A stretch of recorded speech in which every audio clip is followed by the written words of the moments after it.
हाँ जी दोस्तों, तो कैसे हैं आप लोग। आप सभी का स्वागत है आपके अपने यूट्यूब चैनल जे कनेक्ट पर। और हम आज पढ़ेंगे बहुत इंपॉर्टेंट टॉपिक, जैसे कुछ टर्मिनोलॉजी होती है जो आपके एग्जाम में डायरेक्ट पूछ ली जाती है कि लैक्टोबैसिलस क्या होता है, आपसे पूछ लिया जाता है हाइड्रोफाइट क्या होते हैं। इसी प्रकार की कुछ टर्मिनोलॉजी होती है जो अपन आज देखते हैं। जैसे सबसे पहले मैंने वर्ड लिया है आपके लिए हाइड्रो। हाइड्रो का मतलब क्या होता है? पानी। क्या होता है? पानी। अब सबसे पहला वर्ड आया हाइड्रोफोबिया, जिसमें फोबिया का मतलब ये होता है डर। हाइड्रोफोबिया का मतलब होता है पानी से डर। भाई अभी सर्दी आने वाली है, सर्दी आने वाली है तो हमें पानी से डर लगेगा। हम जाएंगे बाथरूम में जरूर, लेकिन खुद पर पानी को ऐसे मालिश करके आ जाएंगे, क्योंकि नहाने से हमें लगेगा डर, पानी से डर लगना। और ये मेनली होता है किससे? जब कोई पागल कुत्ता काट लेता है तो उससे होने वाला रोग है हाइड्रोफोबिया। और ये 100% फेटल होता है। फेटल मींस इससे बचना नामुमकिन है। अब बात की जाए हाइड्रोफाइट क्या होते हैं।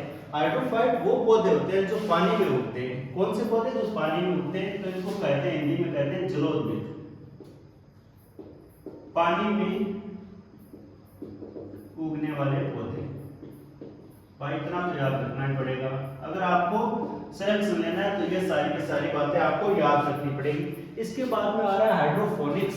इसका मतलब होता है कि आप पानी के अंदर पौधों को कैसे उगा सकते हैं, उसका अध्ययन। पानी के अंदर पौधे या पेड़ बनाना। भाई इतना तो ठीक है। इसके बाद सर आपने दे दिया हाइड्रो। हाइड्रो का मतलब क्या होता है? आर्द्रता होता है। आर्द्रता या फिर नमी, मॉइस्चर कितना है कि सर मेरी त्वचा तो रुकी रुकी रहने लगी है, तो आपकी त्वचा में मॉइस्चर नहीं है, उसके लिए कुछ करो। अब है हाइग्रोमीटर। ये क्या नापता है? ये आर्द्रता मापी है। आर्द्रता मापी, इसके द्वारा कहीं पर कितनी आर्द्रता है उसका मेजरमेंट किया जाता है। फिर है जेरो। जेरो क्या होता है? शुष्क। क्या होता है? शुष्क मतलब सूखे से इसको अपन कंसीडर कर सकते हैं कि सूखा। जिससे आपको दिया है, सबसे पहले दिया मैंने जेरोफाइट। जेरोफाइट क्या होते हैं? मरुस्थलविद।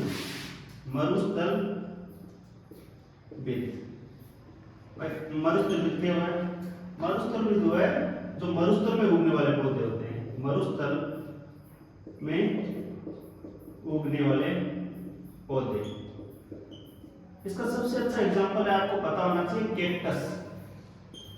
आपने देखा होगा कैक्टस, नागफनी, उस पर कांटे कांटे लगे होते हैं, तो इससे आपको कुछ याद भी आ जाता है। किसी किसी मूवी में इसको यूज भी किया जाता है। और उसके बाद आता है जेरोथेल्मिया। जेरोथेल्मिया होता है, इसके अंदर क्या हो जाती है? त्वचा है वो सूखी सूखी रहने लग जाती है। त्वचा सूखी सूखी रहने लग जाती है, शुष्क त्वचा हो जाती है। त्वचा कैसे हो जाती है? शुष्क। ये वाले आपको याद रखना है। अब बात करें लेफ्ट। लेफ्ट जो रूट वर्ड है, किसके लिए यूज होता है? ये होता है मिल्क के लिए। किसके लिए? मिल्क के लिए, दूध के लिए। किसके लिए? दूध के लिए। इसमें जो दूध में जो शर्करा पाई जाती है उसको क्या कहते, किस नाम से कहते हैं अपन? ये होती है दूध में पाई जाने वाली शर्करा, लैक्टोज। दूध में पाई जाने वाली शर्करा। बहुत कुछ रूट वर्ड आपको आगे क्लासों में मिलते रहेंगे, जरा ध्यान से जुड़े रहें। फिर आता है प्रोलैक्टिन। साहब ये क्या है? कुछ मानस को नहीं जान तो मैं बताऊंगा ना। प्रोलैक्टिन एक होता है हार्मोन। क्या होता है? हार्मोन। ये कहां से रिलीज होता है? ये भाई रिलीज होता है प्यूस ग्लैंड से। प्यूस ग्लैंड कहां पर है? प्यूस ग्लैंड हमारे सर में, इसको मास्टर ग्लैंड कहते हैं। क्या कहते हैं? मास्टर ग्लैंड कहते हैं। और अगर पूछा जाए मास्टर ऑफ मास्टर ग्लैंड किसको कहते हैं? हाइपोथैलेमस को मास्टर ऑफ मास्टर ग्लैंड कहते हैं। ये वाली बातें आपको पता होनी चाहिए। भाई इसका काम क्या है? ये दूध निर्माण करता है। जब डिलीवरी हो जाती है, उसके बाद बच्चे को दूध चाहिए पीने के लिए, तो जो दूध का निर्माण होता है वो किस हार्मोन के द्वारा होता है? प्रोलैक्टिन हार्मोन के द्वारा होता है। और ये कौन सी ग्लैंड रिलीज करती है? तो आप याद रखेंगे साहब, प्यूस ग्लैंड रिलीज करती है। फिर है लैक्टोबैसिलस। ये बैक्टीरिया है।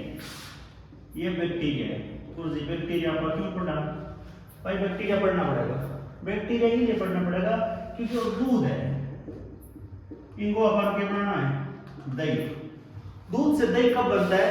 जब लैक्टोबैसिलस बैक्टीरिया अपना काम करता है तो दूध से दही बन जाता है। और जब अपन इसको फ्रिज में रख देते हैं तो लैक्टोबैसिलस जो बैक्टीरिया है उसके बढ़ने की तादाद कम हो जाती है, उनका प्रजनन दर होती है, रिप्रोडक्शन रेट होती है वो स्लो हो जाएगी। इस वजह से ये ज्यादा मात्रा में दही को खट्टा नहीं कर पाएगा, इसी वजह से अपन इसको फ्रिज के अंदर स्टोर करते हैं। फिर आता है कार्डियो। कार्डियो क्या होता है? हार्ट, दिल, तू मेरे दिल का टुकड़ा। तो हार्ट क्या होता है? जो हमारे यहाँ पर एक मुट्ठी के आकार का होता है और उसको अपन ने पता नहीं किस किस आकार में समझ रखा है। कार्डियोलॉजी क्या होती है? Study of heart, study of heart cardiology कहते हैं। अब आपने एक वर्ड सुना होगा ईसीजी। ईसीजी क्या होती है? जब किसी को कोई कार्डियक अरेस्ट या हार्ट अटैक जैसी कोई प्रॉब्लम हो जाती है तो उसके हार्ट की ईसीजी की जाती है, तो इसको कहते हैं इलेक्ट्रिक कार्डियोग्राफ। इससे अपने को पता चल जाता है कि क्या प्रॉब्लम है, क्योंकि आपने देखा होगा इस प्रकार से एक लाइन चलती रहती है, उससे वो डॉक्टर देख के बताते हैं कि आपका हार्ट नॉर्मल है या नहीं है। इसके बाद आता है ऑर्निथो। ऑर्निथो को आप याद रखेंगे उड़नीथो से। किससे याद रखेंगे? उड़नीथो से। उड़नीथो ये किसके लिए यूज हो रहा है? साथ ही यूज हो रहा है पक्षियों के लिए। किसके लिए? पक्षियों के लिए। तो ऑर्निथोलॉजी क्या होती है? स्टडी ऑफ बर्ड्स होती है। इतनी बात आपको पता है? हाँ गुरुजी इतनी बात हमको पता है। तो थाने में पता है कि who is Birdman of India? तो आप कहेंगे सर सलीम अली। ये कौन सी बड़ी बात है, हमने सारी किताबें चाट रखी है। क्या कहोगे? गुरुजी मैं तो सारी किताबें चाट ली पर सिलेक्शन ना हो रहा। तो बर्डमैन ऑफ इंडिया क्या है? सलीम अली। अब इसमें आपसे पूछ लिया जाता है कि भाई इनका कर्मस्थली कहां पर है, इन्होंने सबसे ज्यादा काम कहां पर किया था? तो आप कहेंगे सर बारहपुर के अंदर केवलादेव राष्ट्रीय उद्यान है, वहां पर इन्होंने बहुत सारा अपना काम किया था। क्या किया था? काम किया था। अब आता है माइको। माइको क्या होता है? फंगस। क्या होता है? फंगस। आपने पढ़ा होगा कवक। जब एक टाइम तक कोरोना आया था हमारे इंडिया के अंदर तो उसके साथ में फंगस भी आया था। बहुत टाइप के फंगस हो रहे थे, ब्लैक फंगस, पिंक फंगस। इसको ही क्या कहते हैं? माइकोलॉजी होती है, स्टडी ऑफ फंगस। तो इतनी बात याद रखनी है। स्टडी ऑफ फंगस क्या हो जाएगी? माइकोलॉजी। गुरुजी वो फाइको के हैं। आपने पढ़ा होगा एलिगी के बारे में। एलिगी क्या होती है? ये होता है शैवाल। क्या होता है? शैवाल होता है। अब फाइकोलॉजी क्या होगा? फाइकोलॉजी होगा स्टडी ऑफ एलिगी। ये बातें आपको याद रखिए कि स्टडी ऑफ एलिगी क्या है? फाइकोलॉजी। अब बात बताओ, एक होता है लाइकेन। लाइकेन क्या होता है? इससे वायु प्रदूषण को नापती है, वायु प्रदूषण को मापा जाता है। ये वाली बातें आपको याद रखनी है। फिर आता है ओस्टियो। ओस्टियो क्या होता है? हड्डी। क्या? बोन। बोन के बारे में जो वर्ड यूज किया जाता है रूट वर्ड ओस्टियो है। ओस्टियोलॉजी क्या होती है? Study of bone. ये बात ध्यान रखिए। अब आता है ओस्टियोमलेशिया।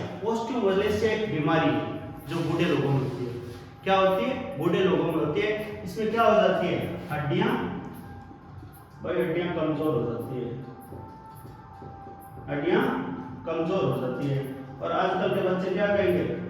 सर जो हमारे बाप दादाओं ने 50-60 साल की उम्र में जाकर जो उपलब्धि हासिल की थी वो हमारी 25-30 में भी प्राप्त कर लिया। हमारे घुटनों में दर्द हमारे रहता है, बैक पेन हमारे रहता है, हेडेक हमारे रहता है, बाल झड़ना हमारे साथ कॉमन है, हार्ट की प्रॉब्लम हमारे साथ है। तो हमने बहुत बड़ा अचीवमेंट हासिल किया है कि जो हमारे पेरेंट्स के साथ 60-70 साल की उम्र में होता था वो हमारे साथ 25 से 30 की उम्र में होने लग जाता है। इसके पीछे कारण क्या है? भाई कारण कुछ ना है, थोड़ी टेंशन, थोड़ा वातावरण, थोड़ा खाना, यही सारे के सारे रीजन है। तो इसी प्रकार के और क्लास के साथ जुड़े रहे मेरे साथ। तब तक के लिए जय हिंद, जय भारत।